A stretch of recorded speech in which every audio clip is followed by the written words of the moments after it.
Assalamualaikum warahmatullahi wabarakatuh. Ketemu lagi dengan saya Ahmad Ramdhani selaku moderator atau pembawa acara pada kesempatan hari ini.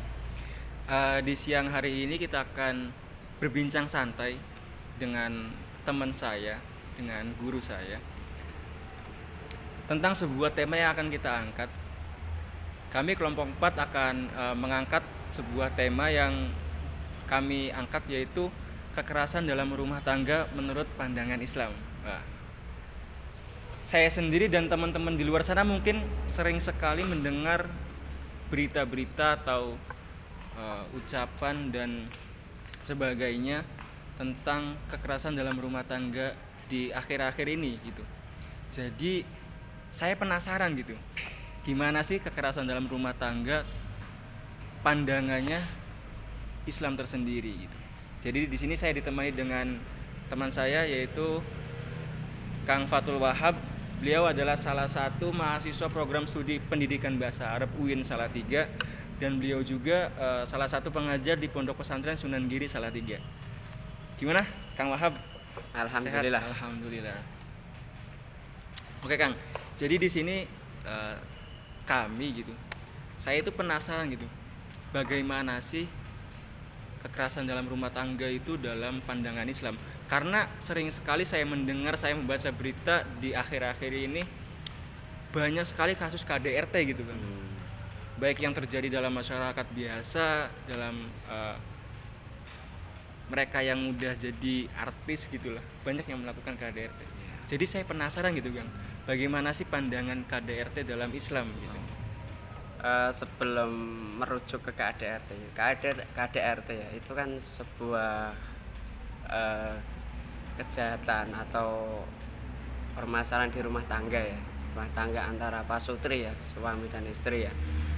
Sebelum kita menelik ke situ, bahwasanya kita ingat bahwasanya tujuan nikah itu hanya untuk biar sakinah mawaddah ya, untuk keharmonisan, biar saling melengkapi, berjuang bersama kan. Dan itulah dalam ayat Quran dan dikatakan fangkihu ma tabalakum minan nisa matna wa thulatha wa ruba ya. Untuk menikahi 1 sampai 4 kan ya. Nah, di sini ada jika fa'in hiftun, jika yaitu khawatir Allah ta'dilu, untuk tidak beradil, mengadili antara suami yang antara istri sampai 4 itu fawahidatan, maka nikahlah 1 saja.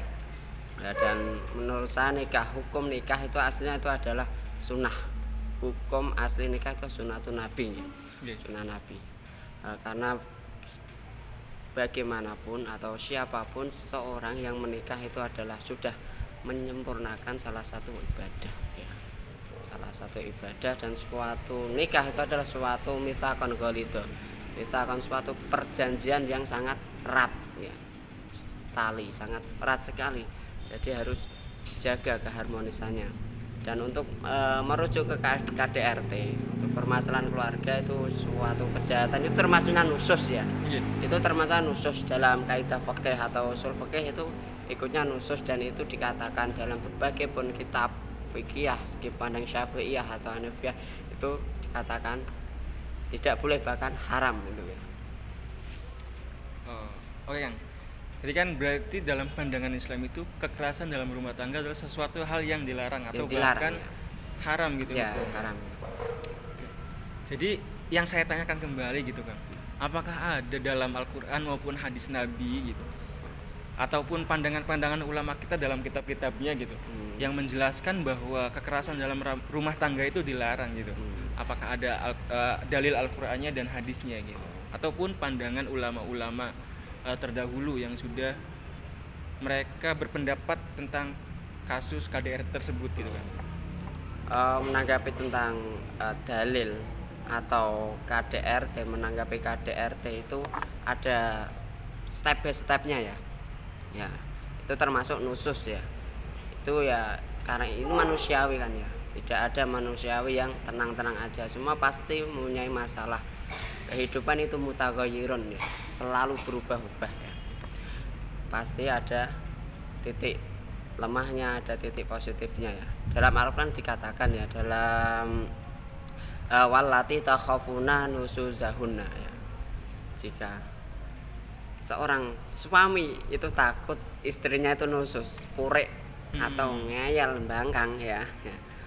Faiduhuna itu ada base stepnya ya, faiduhuna. Jadi tidak langsung dipukul tidak langsung gitu. langsung. Oke, Nggak ada harus step by stepnya. Base stepnya ya. Ya itu permasalahan harus kita kaji sedikit Oke. demi sedikit ada.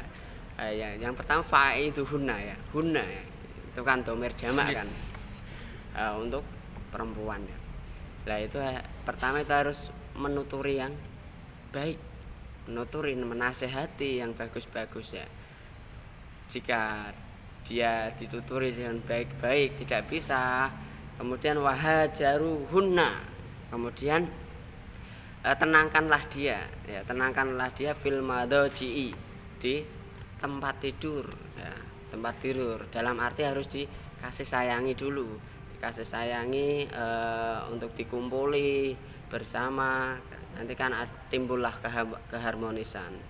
Jika step kedua tidak bisa maka wayut robuhunna, di sini ada dikatakan wayut robuhunna, pukullah dia. Nah ini ditafsiri, ada tafsirannya kan masih Al-Quran, masih mentah tafsirannya itu wayut robuhunna sehingga pukulan tersebut itu tidak melukai atau tidak keras ya. Nah jadi pukulannya itu hanya iya pakai apalah ya. pakai biting atau apa sehingga tidak melukai dalam bentuk fisik maupun apa ya. Kalau dijelaskan masih banyak lagi. Fin atau anahuma fala tabi'u alaihina sabilan, dan jika seorang istri itu sudah mengikuti manut ya, mengikuti pada suaminya, maka seorang suami harus jangan cari-cari masalah, atau biar dia itu nusus atau biar dia itu bangkang ya. Dalam arti ya selalu menjaga keharmonisan bersama. Nah, ketika sudah. Oke. Jadi teman-teman, dalam sebuah pernikahan itu kita dilarang ketika suami kita ataupun istri kita berbuat sesuatu yang tidak baik, itu kita dilarang dengan keras langsung memukulnya gitu. Jadi tadi yang diterangkan oleh Kang Wahab ini ada step by stepnya dalam menasehati atau memberikan pembelajaran kepada seorang istri gitu. Yang pertama tadi yang dijelaskan beliau itu harus memberi nasihat terlebih dahulu gitu. Memberi nasihat, memberi pencerahan kepada istri kita supaya bahwa itu tuh tidak dibenarkan gitu, tidak baik gitu. Kemudian ada juga tentang step selanjutnya itu ditenangkan hatinya, diberikan kasih sayang, karena perempuan itu pasti memerlukan kasih sayang gitu. Jadi akan timbul sebuah keharmonisan kembali dalam ikatan rumah tangga tersebut. Kemudian ketika istri tersebut diberikan nasihat susah, diberikan kasih sayang masih tetap membangkang, baru ke step selanjutnya yaitu diberikan pembelajaran atau diberikan pukulan. Dalam artian bahwa ulama-ulama dalam beberapa kitab tafsir menjelaskan bahwa dalam artian pukulan yang tidak menyakiti atau tidak memberikan luka dalam istri tersebut. Oke, Kang. Jadi saya timbul pertanyaan lagi, Kang. Tadi yang dijelaskan sampean itu bahwa sebuah pernikahan tujuan utamanya adalah untuk mencapai keharmonisan antara suami dan istri. Tentunya dalam hubungan pernikahan kan dalam mencapai tujuan tersebut mempunyai hak-hak tersendiri gitu, baik hak seorang istri maupun hak seorang suami. Jadi dalam Islam itu diatur apa enggak gitu hak-hak tersebut? Mau untuk hak-hak biar perjalanan pasutri atau pasangan suami istri tersebut itu biar harmonis ya. Hak-haknya apa untuk menjaga tersebut ya dalam tadi kan pertanyaan kedua dalam surat An-Nisa ayat 34 gitu. Sekarang untuk hak-haknya itu dikatakan dalam kitabnya Imam Ghazali ya. Itu ada, tapi itu sangat saya jelaskan garis besarnya aja lah. Bahwasannya yang pertama itu adalah husnul asyirah ya. Yang pertama itu adalah husnul asyirah, yaitu bagusnya seserawungan, bagusnya komunikasi ya. Komunikasi harus dijaga, harus dijaga antara suami dan istri. Dan yang kedua ada walidul kalimah ya, lembutnya suatu ucapan ya, diantaranya harus ya tidak membentak-bentak atau omong yang kasar ya, itu harus lembut. Dan ada lagi wa'idharul mawaddah, yaitu menciptakan cinta dan kasih sayang di antara keduanya. Dengan berbagai hal ya kan, Iya, seperti dengan jalan-jalan bareng seperti gitu, siah ya, Siap. healing atau bagaimana, makan bareng atau itu untuk menimbulkan Biasanya kalau keharmonisan. hubungan pasangan yang milenial itu healing. Ya, healing. Bisa dikatakan healing ya. Oke. Itu.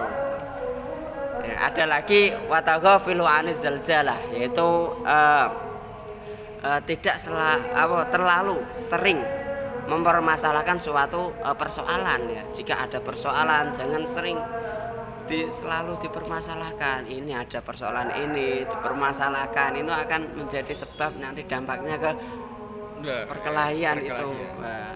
Dalam saya pas mengikuti ngaji di Mbah Rowo atau di Semarang itu ya, itu kalau bisa itu cepet-cepetan saling merasa salah antara suami atau istri, saling meminta maaf yang cepat-cepatan, minta maaf atau merasa lah, jadi tidak mementingkan egonya sendiri ya. Dan selanjutnya itu ada wakilatul usrah ya, wakilatul usrah, yaitu saling memaafkan ya. Ini ya yang dikatakan wakilatul usrah, itu saling memaafkan ya. Jika suami ada salah atau istri mempunyai salah, itu harus bergegas ya. Saling memaafkan, jangan mementingkan egonya sendiri ya. Ya mungkin itu. Oke kan.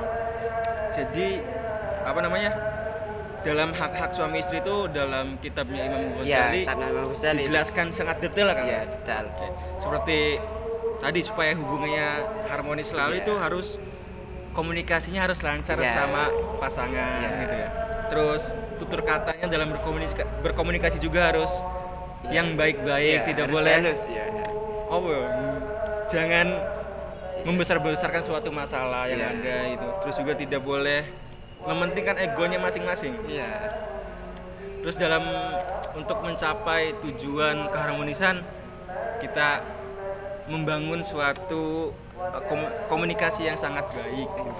Harus itu. Dengan caranya berbagai hal kan? Berbagai dengan hal. Healing bareng, dengan kumpul keluarga. Oke. Itu sudah termasuk itu ya. Oke. Jadi teman-teman, itu adalah sesuatu hal yang dilarang ataupun tidak diperbolehkan KDRT itu dalam pandangan Islam. Oke. Jadi semoga obrolan kita pada hari ini bermanfaat bagi teman-teman dan khususnya bagi saya sendiri. Terima kasih Kang Wahab atas penjelasannya. Ya, sama-sama. Oke. Nanti kita ketemu di perkopian selanjutnya. Ya, siap. Terima kasih. Kita lanjut episode selanjutnya. Siap. Ditunggu teman-teman episode selanjutnya. Kami pamit undur diri. Assalamualaikum warahmatullahi wabarakatuh. Waalaikumsalam.